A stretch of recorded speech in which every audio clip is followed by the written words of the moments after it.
Hey, and welcome. I'm Lindsay from Mystic Haven Acres, and this is my podcast, Living for Real. Thanks for joining me. I'm here to share my experiences as someone who never quite fit in and shed some light on life's simple and not so simple things. A single mama, born and raised in the GTA, now living a peaceful rural homesteading life with my kids and critters, and I can't wait to share with you some of the magic I have learned along the way. I pride myself in real living, real food, real conversations, and real experiences. So leave your preconceived notions at the door and buckle up. This free spirit is about to take you for an interesting ride. Welcome back. This is episode 6, and today I want to talk about something that you're probably all familiar with, and that is keeping up with the Joneses. So I remember as a kid, my grandpa talking about this, and he always told me how foolish it was to keep up with the Joneses. And as I've grown, matured, whatever, I have to say I agree. I know that keeping up with the Joneses is it's like a big thing with people. You see it a lot, everywhere, really. And I think the biggest thing about it is that it pits people against each other, which obviously we don't want.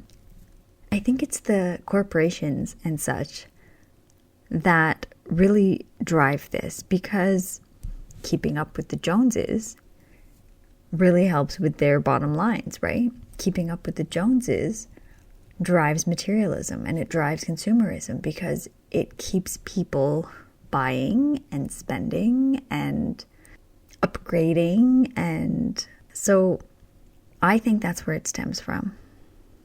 But the sad part is that keeping up with the Joneses travels right down to our kids, right?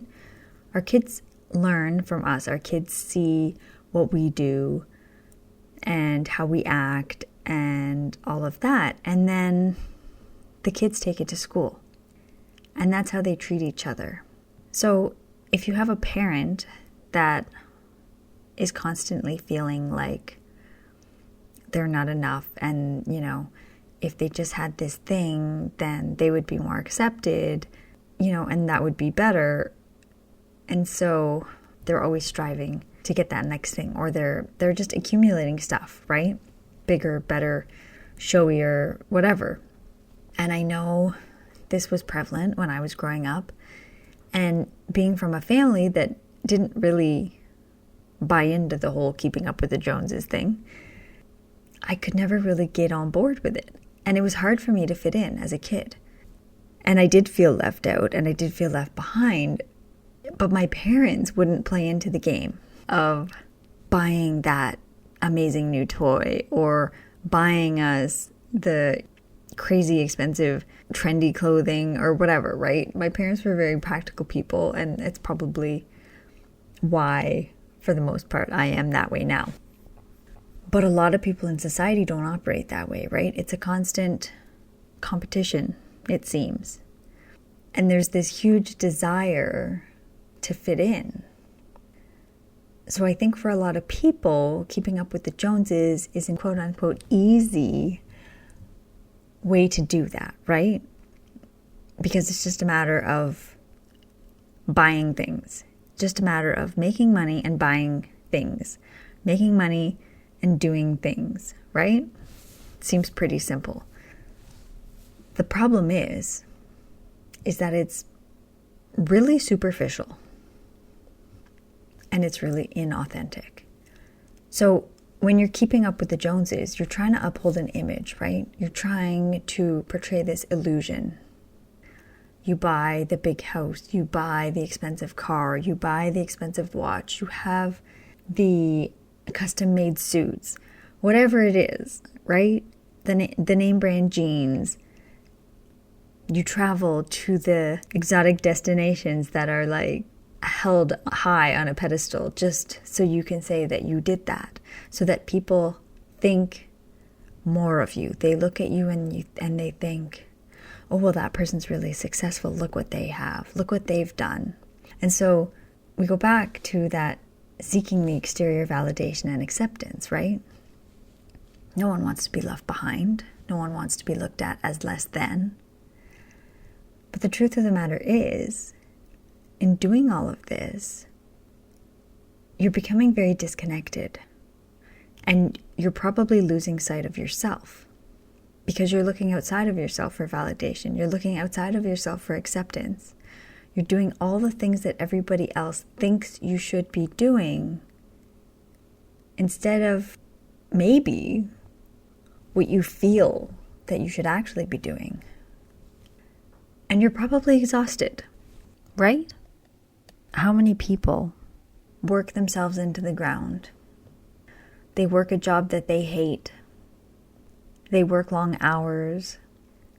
They work away from home so they can make their payments on their big fancy houses, their cars, their vacations.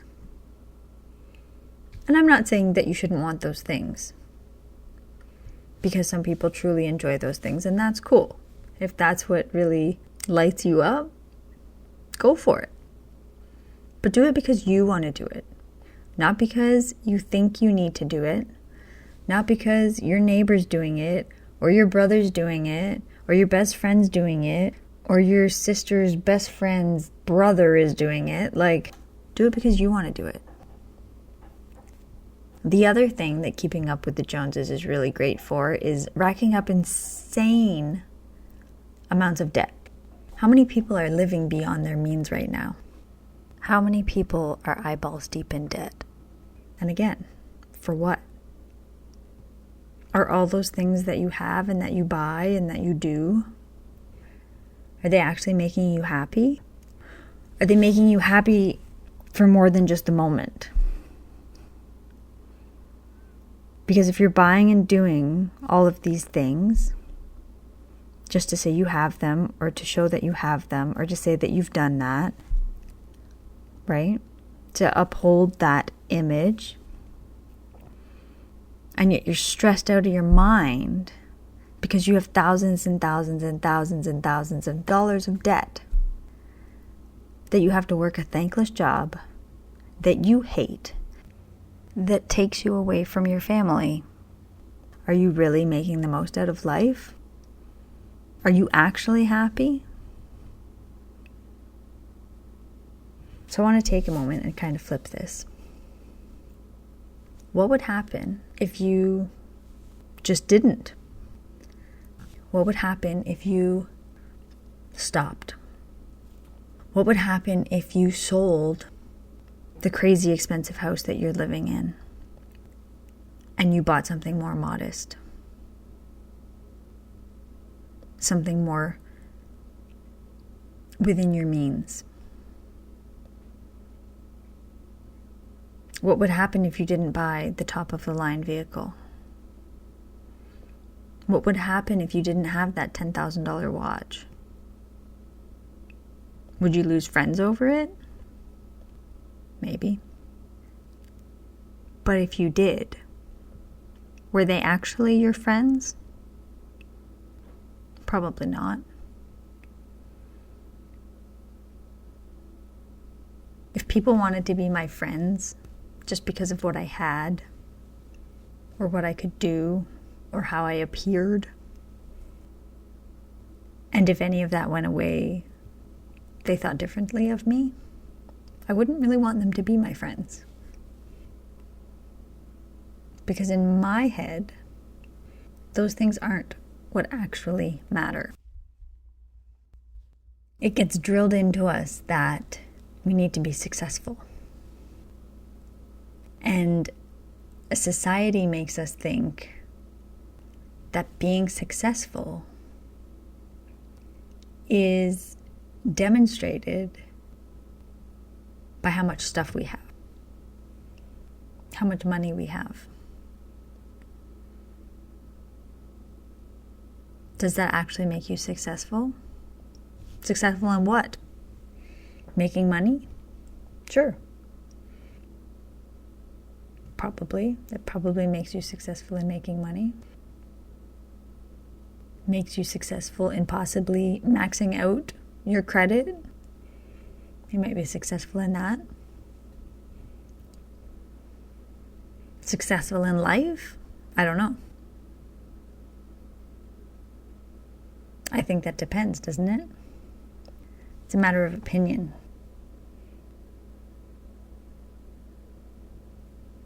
Wouldn't it be better to just be who you are?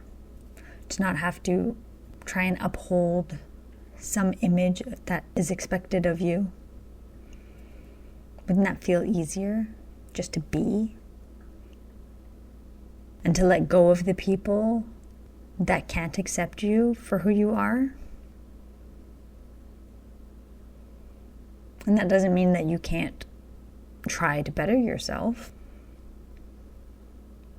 We should all be trying to do better every day than we did yesterday.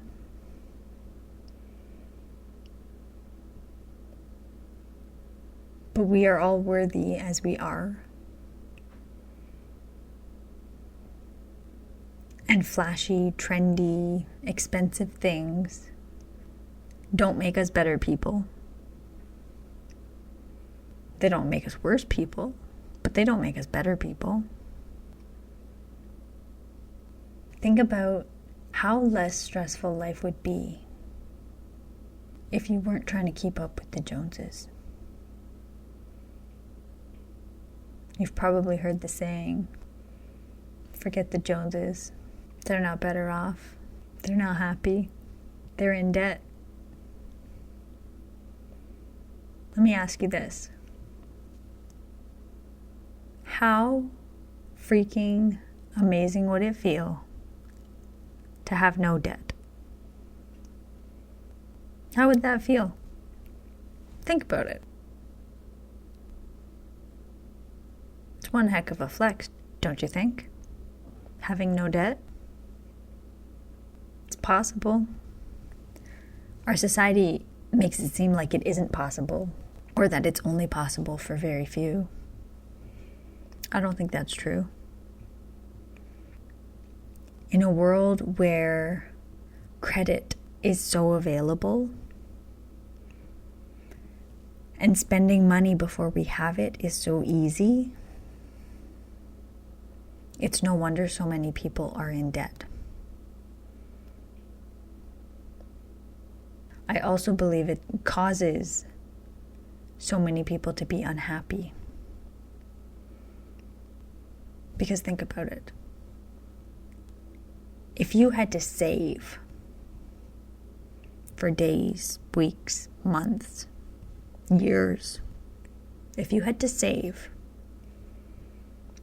before you could buy that thing you really wanted, if you couldn't use credit, if you had to pay in cash, how much more meaningful would that thing be when you got it?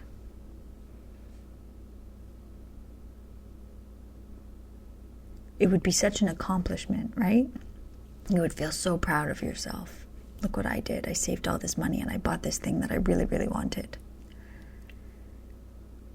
Whereas you look at the way things are now, we want something, we just go buy it, right? Put it on credit. Take out a loan. We want it now. And then you're there and you have the thing. And in the moment, of course, you're thrilled, right? Yes, I got this thing. Look at me. But how fast does it wear off? That's one thing, right? It wears off and then you go and you buy something else because you love that high, right? That was a really cool high. Let's go buy something else. Oh, let's rack up some more debt.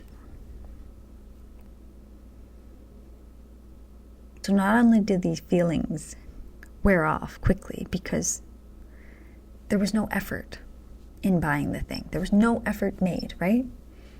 Impulse buy. Yeah, I want that. Let's go get it. Done.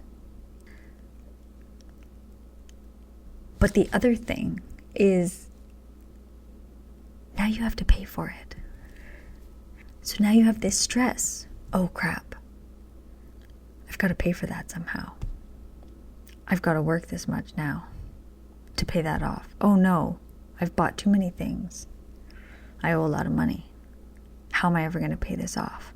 And all these feelings weigh down on us. No wonder it doesn't feel good. No wonder that high doesn't last. Turns into stress. And I mean, I'm sure there's some people out there that don't care, right? They just spend and spend and spend and spend, and maybe they don't think about it for a long while. But eventually, they have to pay for it. They have to pay for the things that they bought. And I mean, you can get the same feeling when you finally pay off that debt, right? That feels pretty damn good. Paying off your debt. Huge weight's been lifted. Look at me, I'm free. It's a pretty backwards way of living, though, isn't it?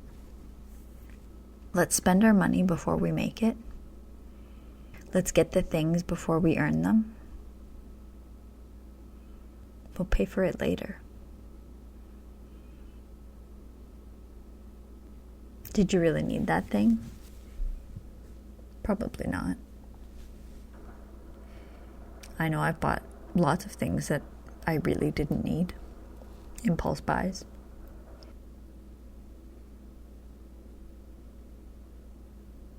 If you had to save your money before you bought something, you would think a whole lot harder before you bought it about if you really wanted it, if you actually needed it, if it was really worth it to you. But we don't think about those things usually now when we can just tap our card. But that works really well for the corporations that are selling us stuff, right?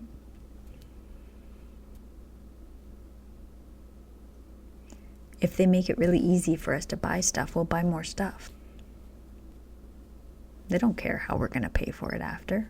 It's not their problem. Might be our problem if we get in the situation that we can't pay it. But they don't care. They've made their money. Their bottom line goes up. They're going to keep selling you stuff. And if they keep driving home this whole newer, better, bigger, faster game that they've got you playing with your neighbors, with your friends, with your family, you're just going to buy more stuff.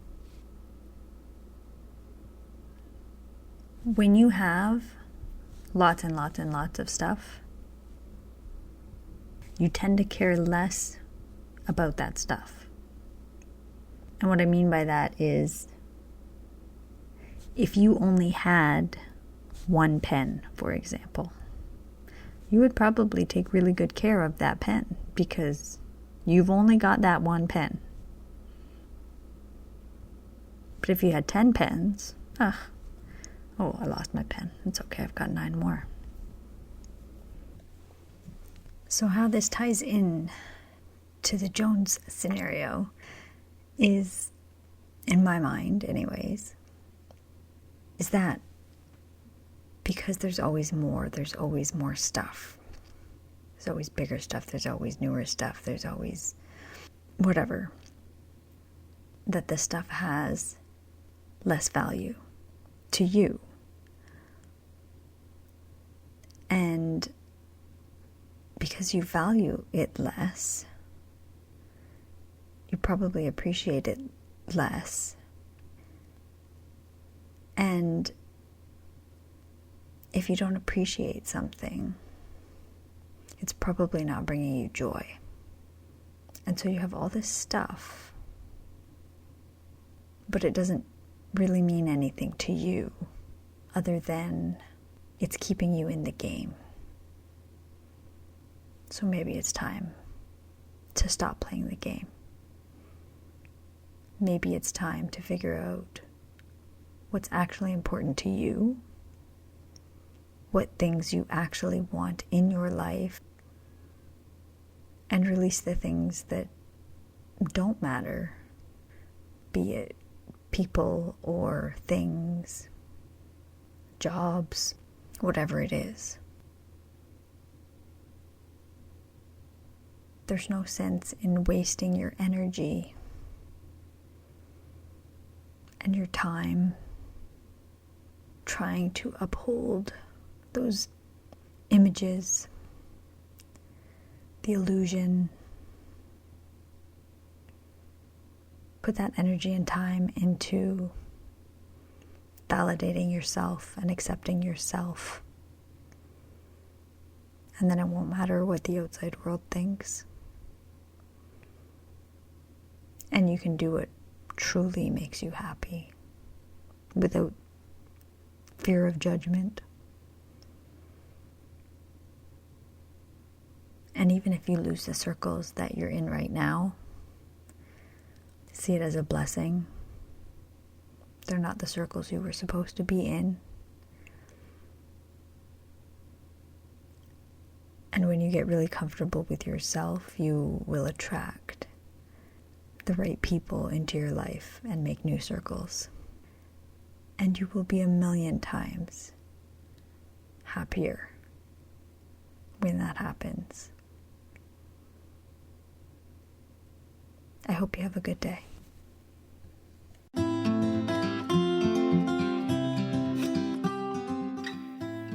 Thanks so much for listening in today. If you enjoyed this episode, please leave me a review and share with your friends and family.